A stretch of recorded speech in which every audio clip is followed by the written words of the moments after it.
E outra coisa que nós deveríamos nos questionar, qualquer pessoa sensata deve se questionar, se perguntar, por que será que só o Nordeste vota na maioria do PT? Por que será?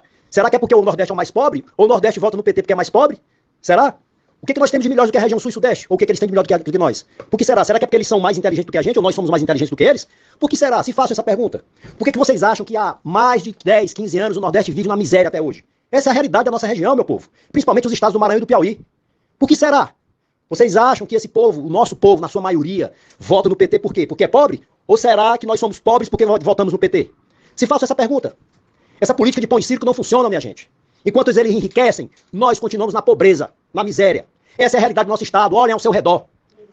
Olhem ao seu redor. Olhem cada um, a vida de cada um e percebam em que nós crescemos de forma sustentável.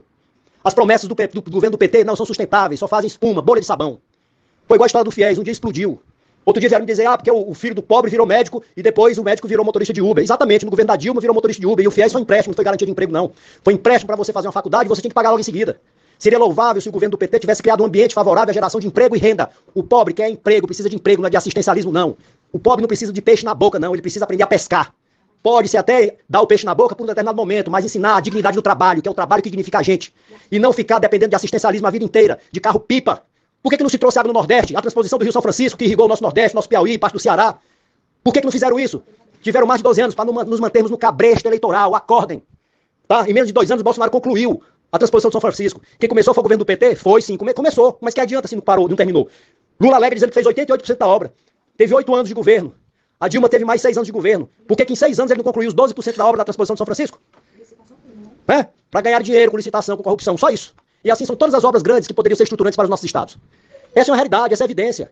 O problema é que essa política socialista funciona na base do pão e do circo. Eles se locupletam, eles se enchem com o dinheiro que era para ser investido em educação, saúde e segurança, enquanto a maioria do povo continua na miséria. Olhem para trás. Há quantos anos o Piauí e o Maranhão, por exemplo, não saem da mesmice? Olha a qualidade das escolas, dos hospitais, olha a segurança pública. Olhem as estradas. Eu não estou falando de 2 anos de governo, não. O Bolsonaro teve praticamente 2 anos de governo, porque os outros 2 foram uma pandemia nefasta, que abalou o mundo inteiro, não foi só o Brasil, não. A gente tem que pensar com a consciência e não com a paixão. A gente tem que pensar com a razão, não com a emoção. A gente tem que ser justo. E aqui eu falo pra vocês, eu apoiei o governo do PT, sim, apoiei durante 8 anos na minha vida. Levantei bandeira de sindicato. Tá? E eu conheço muito bem o que é o PT é.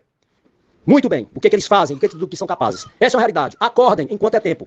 Porque senão, são mais 20 anos de cabresto, mais 15 anos, e quem sabe um regime socialista pesado como existe na Argentina, na Venezuela, na Cuba, na Colômbia e no Chile hoje. Acordem. Tá? Voto é uma opção de cada um, sim, mas a gente tem que ter um voto consciente, não por paixão. Tem que ter um voto baseado por fatos, por realidade, sustentável, aquele que se sustenta, e não aquele que é momentâneo. Prometer picanha e cervejinha? Isso é discurso para touro, nós não somos touros. Nós somos um povo decente, nobre, honesto e trabalhador, nós nordestinos. Nós temos que mudar isso. Esse papo de dizer que graças a Deus o Piauí e o Maranhão deram votação expressa e maciça pro Lula, se ele tivesse dado pelo menos a metade disso em retorno pro nosso estado. Aqui no Piauí, por exemplo, nós tivemos o governador Wellington Dias e Uri durante muito tempo no governo. Em que o Piauí desenvolveu nesses anos, meu povo?